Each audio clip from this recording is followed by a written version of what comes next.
Hi friends, నేను Pradeep. So final day and closing voting results మనం గనక గమనించినట్లయితే క్లియర్ కట్‌గా ఎవరు ఎలిమినేషన్ అవుతారో అర్థమైపోతుంది. కానీ ఇక్కడే అసలైన మెలికైతే ఒకటుంది. అదే బిగ్ బాస్ నిర్ణయం.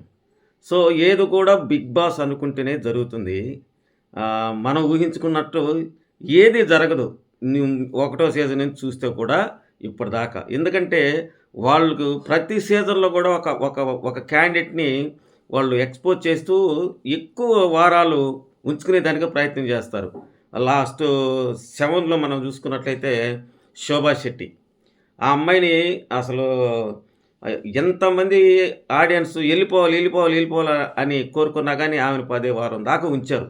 అయితే ఈ అమ్మాయిలో ఉండే టాలెంట్ ఏందంటే గట్టిగా వాదిస్తది, ఇచ్చి పడేస్తది. గేమ్‌లో గూడా ఎఫర్ట్ పెట్టింది. కాకపోతే ఆ నెగెటివ్‌ని బాగా మూటగట్టుకుంది. ఎందుకంటే ఆమె మాట్లాడే కావచ్చు, తర్వాత హర్ట్ అయ్యే విషయంలో. కానీ ఇక్కడ మనం దీంట్లో ఈ సీజన్ 8 సీజన్‌లో మనం గనుక గమనించినట్లయితే హౌస్ మొత్తంలో గూడా బాగా బ్యాక్ పిచ్చింగ్ చేసి తర్వాత ఆటలు లేదు, మాటలెక్కువ. ఇదే ఒక నానుడి, అదే మాట జనాల్లోకెళ్ళిపోయింది. సోనియా మీద. సో, అందువల్ల సోనియాకి ఓటింగు నిన్నటిదాకున్న ఆ 8% కూడా పోయి ఇంకా డౌన్ అయిపోయిందనమాట టోటల్‌గా.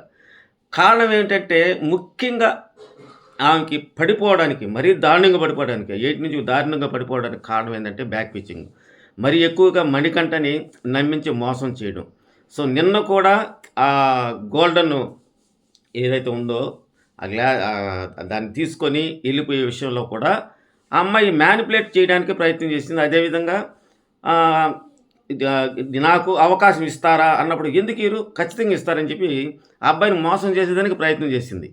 అంటే అవతల క్లాన్‌లోకి పోనీయకుండా. పైపెచ్చు నిఖిల్ ఫ్యాన్స్ ఎక్కువగా ఇంపాక్ట్ చూపిచ్చారబ్బా! ఎందుకంటే నిఖిల్ గేమ్ సంకనాకిపోయింది. ఈ అమ్మాయి ఉంటే ఖచ్చితంగా గేము నాశనం అయిపోద్దనే ఉద్దేశ్యంతో వాళ్ళు బలంగా బాగా కోరుకున్నారు. అదేవిధంగా ఓట్లు కూడా గుద్ది పడేశారు. సో, డేంజర్ జోన్‌లో మాత్రం అంటే ఎవరికి ఏందనేది అందరికి తెలిసిన విషయమే. నబీల్ ఫస్ట్ ప్లేస్‌లో ఉన్నాడు. సెకండ్ ప్లేస్‌లో మణికంఠ ఉన్నాడు. ప్రేరణ ఉన్నారు. తర్వాత ఆదిత్య ఉండరు. తర్వాత పృథ్వీ, తర్వాత మన సోనియా ఉంది. కానీ సోనియాకి, పృథ్వీకి జస్ట్ దగ్గరే ఉండింది నిన్నటి వరకు. కానీ ఉదయంకి వచ్చేసరికి పృథ్వీకి, ఈమెకి మినిమమ్ 5% డిఫరెన్స్ వచ్చేసింది. సో, రాత్రి లైవ్ చూసుంటే మీకు అర్థమవుతది. ఇది ఈరోజు ఏస్తారు. సో, కామెడీ అనమాట. ఒకరి గురించి ఒకరు ఇమిటేట్ చేసేది. కనీసం అది కూడా చేయలేదా? అది కూడా చేయలేదండి. అందరూ ఎంత యాక్టివ్‌గా పార్టిసిపేట్ చేశారు. మరి ఆహ్, మ నబీల్ అయితే ఆదిత్యని ఏ విధంగా ఇమిటేట్ చేశాడు. ఆదిత్య గారు కూడా మన సోనియాని ఏ విధంగా ఇమిటేట్ చేశాడు. ఏ ఒక్కరు కూడా వదలకుండా వచ్చిన అవకాశం సద్వినియోగం చేస్తారు. కానీ ఈ అమ్మాయి ఏమీ చేయలేదండి. అలాంటప్పుడు బిగ్ బాస్ వాళ్ళు ఉంచుకుంటే కూడా ఫలితం ఉందంటారా? కాకపోతే ఇక్కడ ఒక్క విషయం మీరు మర్చిపోకూడదు. దీనికోసం రామ్ గోపాల్ వర్మ గారు లక్షలకు పోస్తున్నారట. మరి అది ఎంతవరకు కరెక్టో అంటే అది అయితే వైరల్ అవుతుంది. ఆమెను ఎలిమినేట్ కానీయకుండా అతను ఎంతవరకు చేయాలో అంతవరకు చేస్తున్నారు అని వార్తలొస్తున్నాయి. మరి ఎంతవరకు జరుగుతుందో చూడాలి. కానీ మొత్తానికైతే టోటల్‌గా చివర్లో ఉండేది మాత్రం సోనియా. అందులో ఎటువంటి డౌట్ లేదు. ఉంటే నిఖిల్ గేమ్ కూడా పాడైపోద్ది. బిగ్ బాస్ వాళ్ళకి కూడా అనిపించొచ్చు ఈమె వల్ల ఏం కంటెంట్ రావడం లేదు. శోభా శెట్టి వల్ల కంటెంట్ వచ్చింది.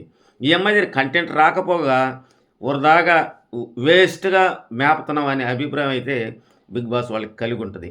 కానీ, కానీ వీళ్ళల్లో ఆదిత్య ఓంని ఏమైనా బలి చేస్తారా అనేది ఆలోచన. So, wait and see. 11:30కి ఆ టైంలో నేను ఎవరు ఎలిమినేషన్ అయ్యారో చెప్తాను. సో, తప్పకుండా లైక్ చేయండి, షేర్ చేయండి, సబ్స్క్రైబ్ చేయండి. Thank you very much.